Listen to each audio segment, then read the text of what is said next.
Tom Hiddleston's character. So he feels like a silent villain in the movie. Like Silent villain.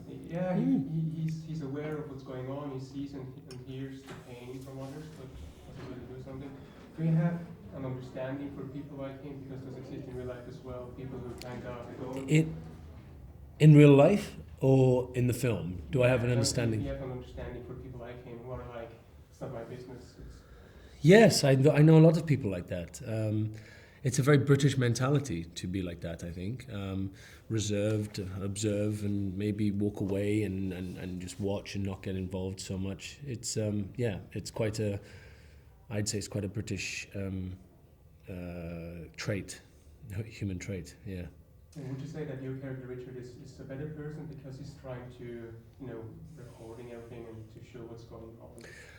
I wouldn't say he's a better person. I think he's a very angry person. I think there's elements of his character that are right and are just, and I think his motives are correct in certain parts of his character, but there's other parts of him which are completely morally wrong and ethically he plays his wrong cards, I think. And but like you said, he's the one that observes what's going on and speaks about it and tries to get the answers, whereas most of the other people in this building are living in some crazy Balladian dystopian world. They've decided to ignore the rules and become very hedonistic and break all the rules and start living quite primitively and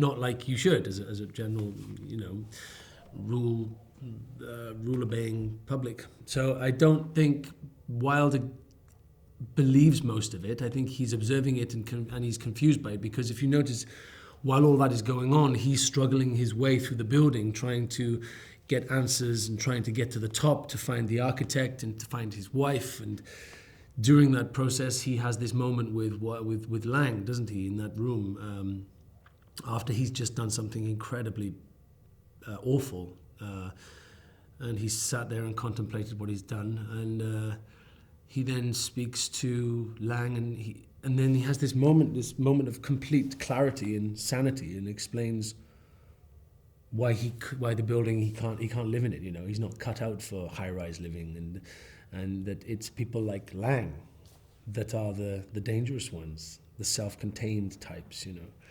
Which I thought was a fascinating moment. Because you realize actually Wilder isn't just this crazed animalistic alpha male. He's also a thinker. He's actually connected the dots somewhat, and trying to work it out. I was wondering if I would give you a camera and you're like doing your own documentary, what would be the theme about, or what would you like to reveal?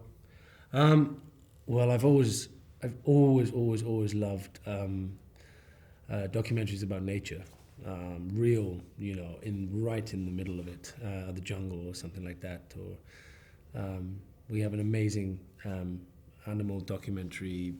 He's a presenter. He's called David Attenborough, and he's very, very famous. And he's getting on now, and he's been through my whole life. I've known of his voice on animal programs, and I've always thought what an amazing life he's led, and the things he's seen, and the places he's been to, and the animals that he's touched. And and I always thought what an incredible career. And I always thought that's why if I ever made a documentary, it would definitely be probably on the Galapagos Islands, because of all those indigenous species that just exist in one island in the world. And probably take David Attenborough along with me as well, so he can tell me all about them. I'm looking forward to see that. Yeah, me too. So something which is very interesting about high-rise is that the novelist Ballard kind of predicted it, what the social media stuff that we have today, already 30 years ago. And I was wondering if you make a prediction what the world will look like in 30 years from now. What do you think? What it would look like? Yeah. I don't know. I tell you something. I'd rather be living in Switzerland than London in 30 years' time. It's just such a beautiful place. It feels like a haven here. You're surrounded by mountains and you have these beautiful lakes. The air is super clean. Everything is just peaceful. Maybe that's just because I've been shown the nice streets and the nice places, but I do feel that there's a general feel of this country that, you know, it's like a little haven away from the world, and I quite like that. Maybe I'll come and live in Switzerland with Tina Turner. Last question. I would like to ask if you can already say if you're going to be part of various aid maybe, and if you know something about the future of the cinematic universe that you've created that you started off with Dracula. Okay, well, I don't know about Fast 8. I know it's happening. It's definitely happening, and it'll happen next year. But right now, I don't know. I really don't know. All I can say is that Owen Shaw is alive. You know, he's just about, and that was the reason why we shot that moment in Fast 7. So you see this guy, he's in an induced coma and covered in skin grafts from falling out the back of an aeroplane, but he's not dead. So God knows whether he survives. Who knows?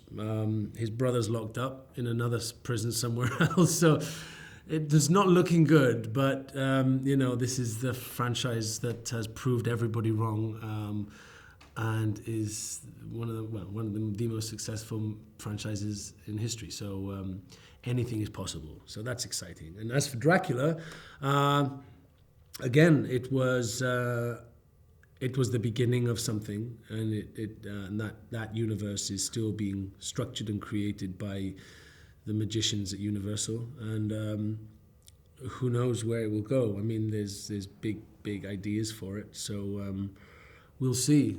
But I'm being very general and not giving you the answers you want, but that's all I know right now, so it's all I can give you. I'm sorry.